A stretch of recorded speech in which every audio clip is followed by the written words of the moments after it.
Now, it's every parent's biggest fear. Your baby stops breathing. You manage to call an ambulance, but it's still on its way. This is what happened to Joe Payne just before Christmas. But luckily, PC Steve Norton was on patrol in the area. He grabbed baby Harrison in his arms and ran with him in his full-body police armour to the nearest A&E department. Thankfully... You've got your hiccups suddenly. He's been sitting so quietly. It has a very happy ending. Joe, Steve and baby Harrison are with us now. Good morning to you. Good morning. Hello, you. Joe, what happened to baby Harrison that day? Well, Harrison was actually born at 26 weeks. He was born very, very premature.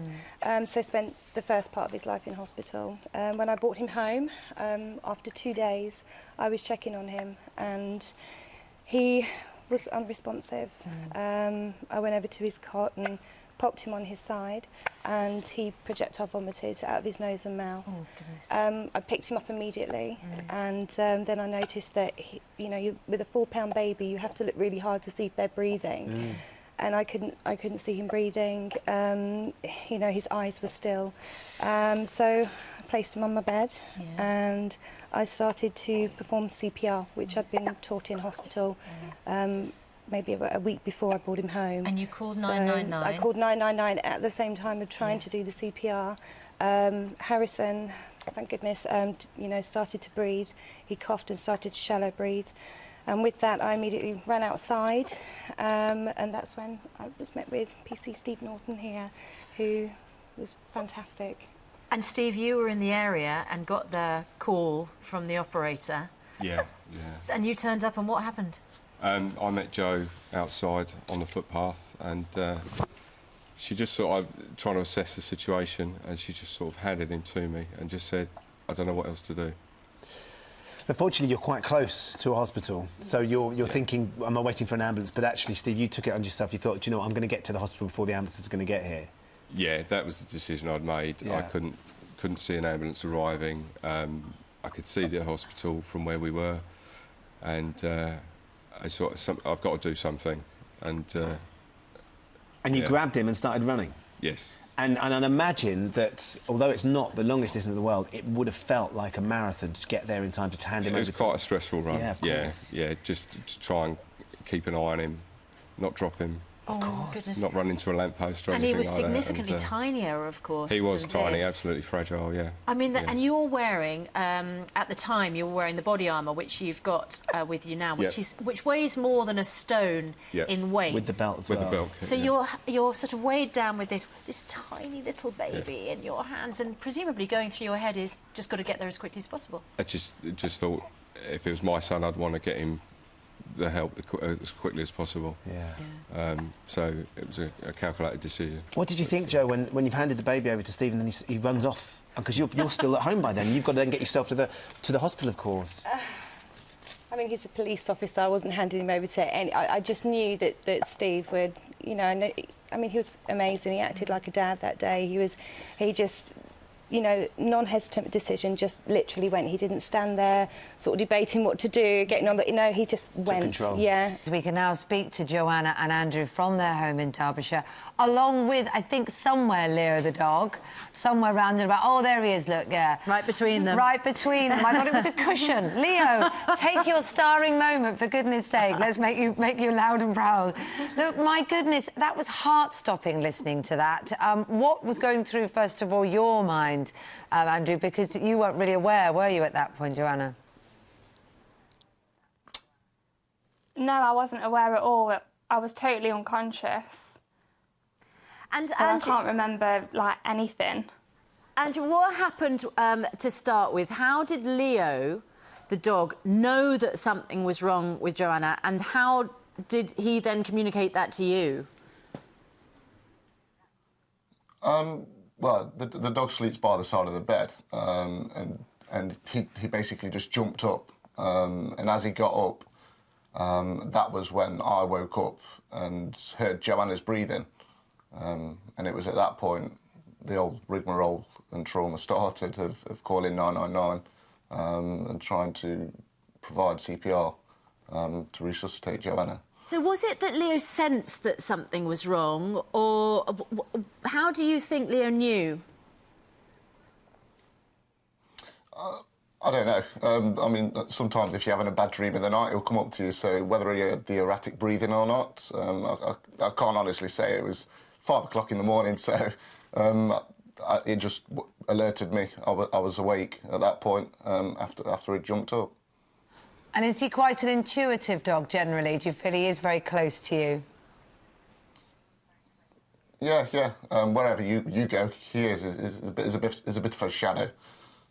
And Andrew, we heard the call that you made on the 999 number, and it's actually quite distressing to listen to. You clearly were terrified about what was happening to Joanna. How did you manage to just stay calm enough at that point to perform the treatment that saved her life? On the call, obviously didn't play the full call because it's quite a length. I remember the operator saying, "You need to give CPR to provide Joanna the best chance of survival," and that was just what kept going through my head. So I was thinking that and just hoping that when the paramedics got there, that they'd be able to take over and they'd be able to resuscitate her. We were lying on the beach and we thought we could hear fireworks going off. And eventually I seen the gunman run up from the beach and he started firing at everybody. He changed the magazine. By that time I just shouted at everybody to start running because there was somebody coming up the beach with a gun. Everybody scattered. We all ran for the restaurant. As we got to the restaurant, he was running around the other side to come into the restaurant, so I told everybody to go to their rooms. Eventually the firing stopped, it went quiet. So I told Sarah to stop into the room, and I seen 3 or 4 bodies lying on the steps just outside my room.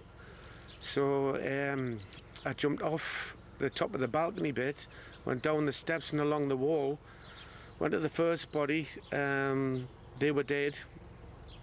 I seen the guy that was lying bleeding out. I went over to him. I didn't even ask him his name because I was that concerned that he was bleeding. I shoved the towel into his leg to stop it from bleeding and put a tourniquet on him and told him to lie down. He was more concerned about his wife, but his wife was lying above him and she was already dead, and I didn't want to tell him.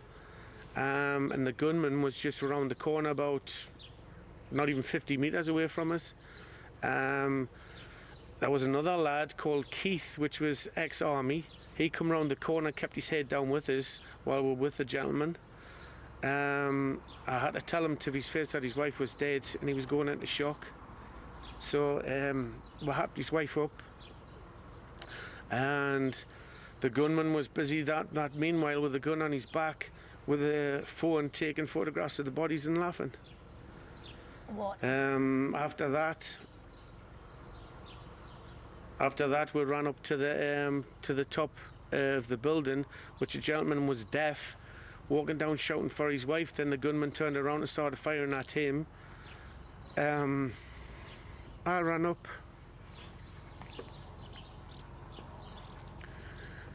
And took him behind the pillar, and while the gunman shot at him, took out the coffee table. Then he started running up towards the two of her. I threw him in a room and basically jumped underneath the settee and he threw a grenade. Then after that, it went dead quiet. We went into the room, which I locked him in the room and told him to be quiet for a while. And then we heard some voices, so I come back out the room. So there was some Tunisian armed guards by then. I went down to see if the guy was still okay. By that time, the soldiers had come. And I basically sat with the guy for a little bit, and then the medics come and took him away. I went back to the room to see if Sarah was okay.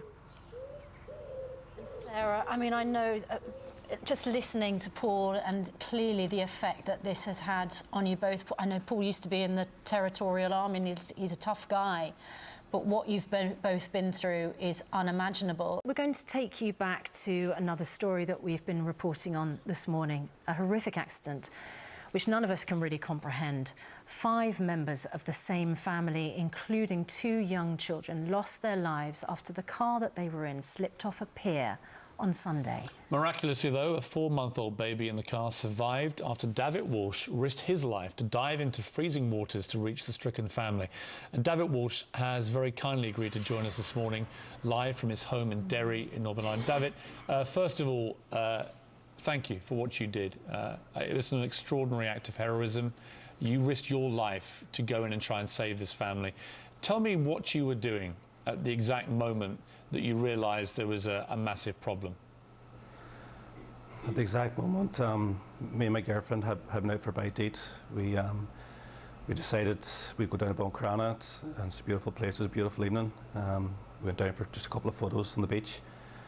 We decided to go to the pier. We went to the pier. We seen a car in the water in distress. I got out of the car. That exact moment, just I heard just screaming and shouting from the family, and just in extreme stress. Please help!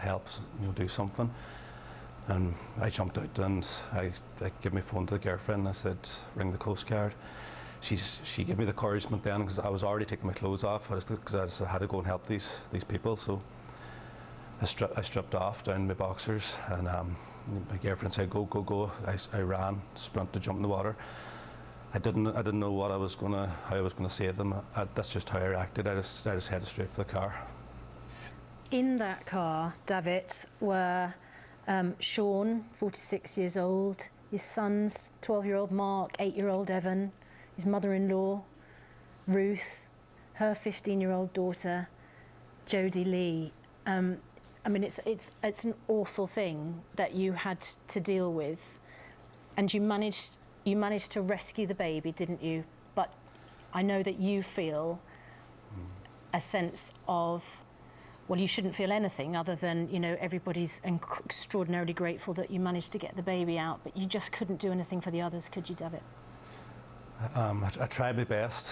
When I swam out, when I first got there, the car was only about 20 metres out, but the car kept gradually going further and further out to sea. Mr.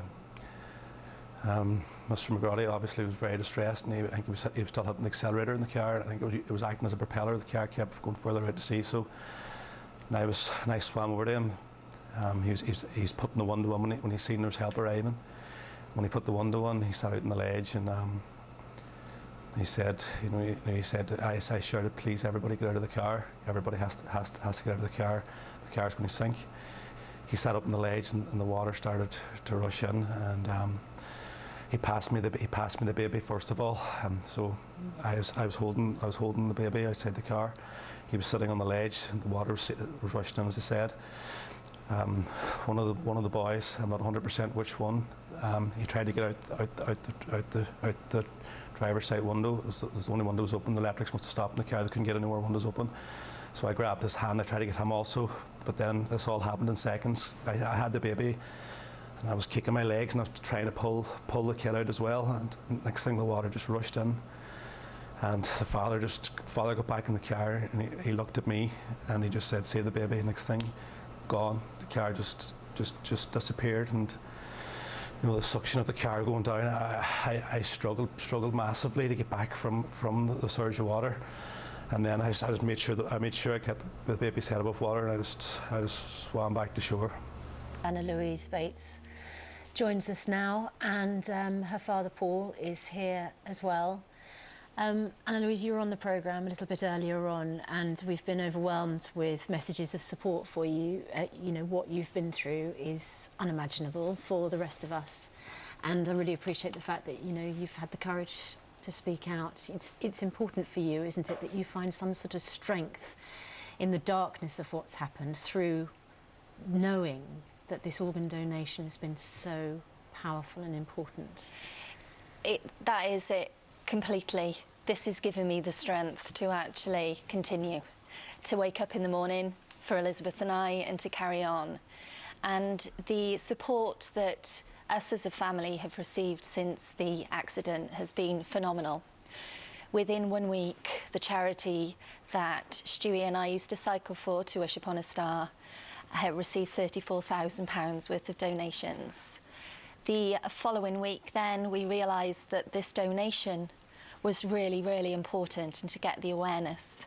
And with the support of my family, we've managed to set up a new charity called Believe to raise awareness as to the organ donation, and also to provide support for those that are going through the difficult situation that we've had to deal with.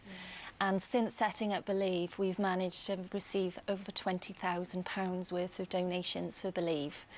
On top of that support, I've received donations of Sky cycling shirts signed, which will be auctioned off. Sir Bradley Wiggins even sent me a signed cycling shirt. We've received Premiership football shirts. Cardiff City have been amazing. And I've even received a special letter from Bear Grylls. We saw a picture, yeah, there's the letter. We saw a picture of Fraser in his, is it Beavers? He was Beavers, yeah. Which he looked like he absolutely loved. Oh, Fraser was such an outdoor boy. When it was on the news yesterday about children getting away from their tablets, I couldn't get Fraser inside to play on a tablet. And he loved camping, he loved everything to do with Bear Grylls, and so what did Bear Stewie. say in the letter? He said in the letter, if I can just read it out here, "You should be incredibly proud of the huge joy they've brought to others and the wonderful contribution they've made to Scouts to life and to the 4 further lives they saved." He goes on then just to say how it's clear that Fraser lit up the lives around him, and also about how wonderful Stewie was as well. And it's actually signed by him, and it was sent to me personally. And Fraser was called Bear because of Fraser Bear, but also because of Stu and my love of Bear Grylls. So thank you, Bear.